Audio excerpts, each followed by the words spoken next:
നേമത്ത് സംഘികളുടെ അക്കൗണ്ട് പൂട്ടിച്ച മന്ത്രി ശിവൻകുട്ടിയുടെ വീട്ടിലേക്ക് ഒരു പ്രതിഷേധ സമരം നടത്തി അങ്ങ് പേടിപ്പിച്ച് കളയാമെന്ന് കരുതിയ സംഘികൾക്ക് ഇന്നലെ സ്വല്പ കാര്യം മനസ്സിലായിട്ടുണ്ട്. ഒരു ഭാരതാംബയും പൊക്കി പിടിച്ചുകൊണ്ട് അങ്ങോട്ടേക്ക് ചെന്നാൽ അങ്ങ് പാലക്കാട് ഞങ്ങളുടെ ഹാഫ് സംഘി കുഞ്ചായിട്ടുള്ള രാഹുൽ മാങ്കൂട്ടത്തിന്റെ ഓഫീസിന്റെ മുന്നിൽ പോയി നിരങ്ങിയതുപോലെ ആക്കിക്കളയാമെന്നാണ് കരുതിയത്.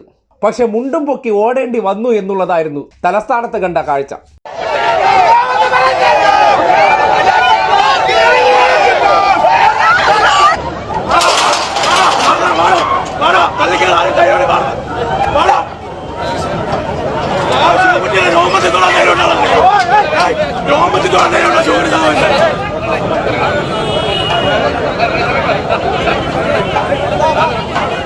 തൊഡ്ര പാക്കല എന്ന് കേട്ടിട്ടുണ്ടോ സംഘികൾ? ഈ തെരുവിൽ കിടന്ന് ആ ഊ എന്നൊക്കെ ആക്കാനൊക്കെ എല്ലാവർക്കും ഈ നാട്ടിൽ അവകാശമുണ്ട്. അക്കൗണ്ട് പൂട്ടിച്ചതുകൊണ്ട് ഒരു പ്രത്യേകതരം വൈരാഗ്യം ഉള്ളിലുണ്ട് എന്ന് അറിയാം.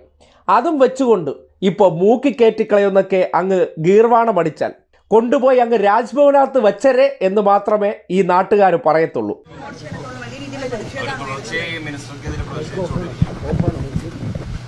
ഞാൻ രാഷ്ട്രീയ പ്രവർത്തനം തുടങ്ങിയതിൻ്റെ നല്ലൊരു ശതമാനം BJP RSSൻ്റെ പ്രതിഷേധം അതിജീവിച്ചുകൊണ്ടാണ്. അതുകൊണ്ട് എനിക്ക് അത് പ്രശ്നമാണ്.